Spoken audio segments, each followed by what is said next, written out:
Katie Phang, attorney and host of the Katie Phang Show here on MSNBC, and Paul Butler, former federal prosecutor and MSNBC legal analyst. So, Paul, just your reaction to this case that was announced today in an 8-1 decision.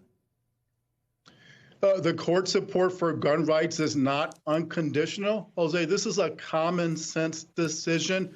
Mr. Rahimi beat up his girlfriend and said he would shoot her if she told anybody. So she appropriately got a restraining order that suspended his license to carry a gun. That didn't stop him. He threatened another woman with a gun. He shot off his gun in public places 5 different times, including once when his friend's credit card got declined at a fast food restaurant. So during oral argument, even the conservative justices were like, this man should not be walking around armed and dangerous.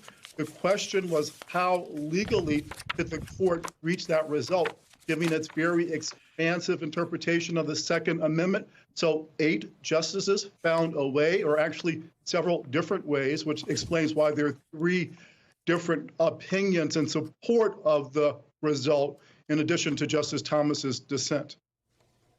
Yeah, I mean, Katie, reading through some of the concurring opinions, and of course, then, Clarence Thomas's one dissent. Tell me about what 8-1 tells you, and then what is this really reaffirming a precedent, or is this specifically something that is tailored to one specific type of incident? Seems like it could be both, right? So I love your last question, Jose, because it really creates the framing for how all of us should be looking at this particular decision. As you mentioned, the bump stock decision just came out one week ago. And when we saw that, it seemed like there were absolutes. There were lines in the sand that were being drawn to protect the Second Amendment from the Supreme Court.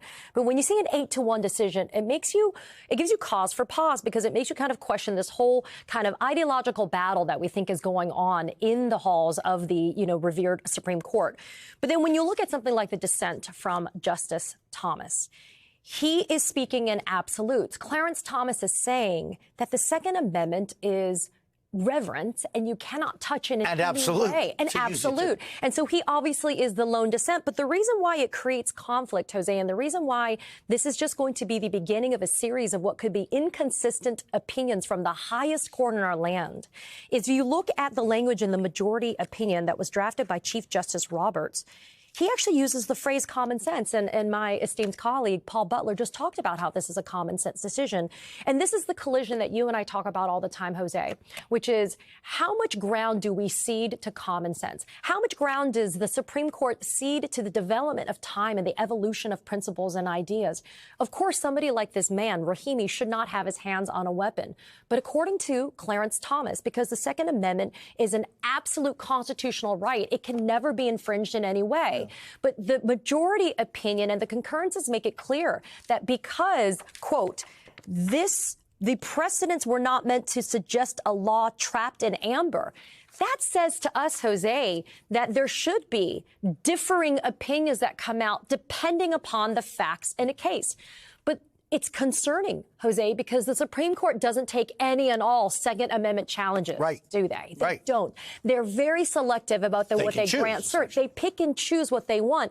And so depending upon the facts of a case, depending upon how the case made it to the Supreme Court, in this instance, it came from the Fifth Circuit, which we know is historically very conservative in terms of its decisions. That is the Fifth Circuit that gave us the Mifepristone decision and other very kind of challenging and controversial decisions.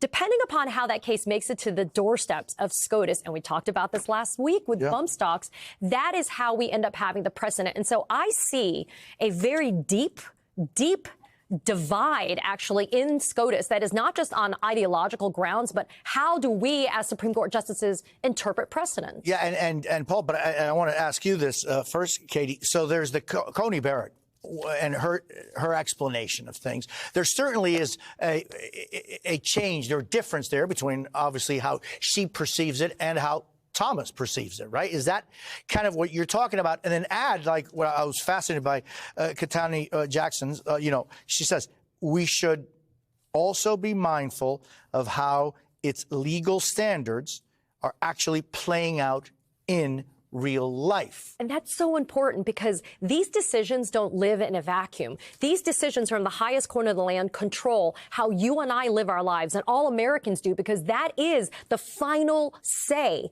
in a legal courtroom is what a Supreme Court decision is. And so all the lower courts across the United States are bound by those decisions.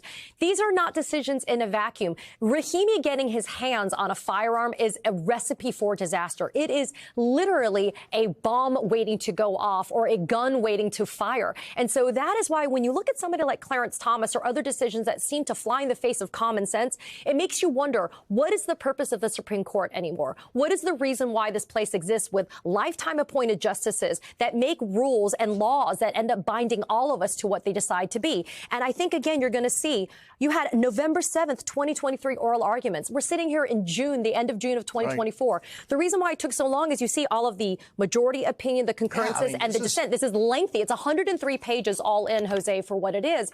But I'm sure, as you're going to speak to Paul about this, it's important for people to understand that we have to live by these decisions, Jose. And so when you see something like this, it could have been it could have been a 6-3 flip, like we've seen, where maybe they said, you know what, you can't infringe on the Second Amendment in any way. But doesn't that ignore reality? There was no Second Amendment back in the colonial days. So this kind of ignores reality of what's going on right now. And Paul, just your final thoughts on this. Do you think that this is the reaffirmation of precedent, or is this in any way setting up any new ground?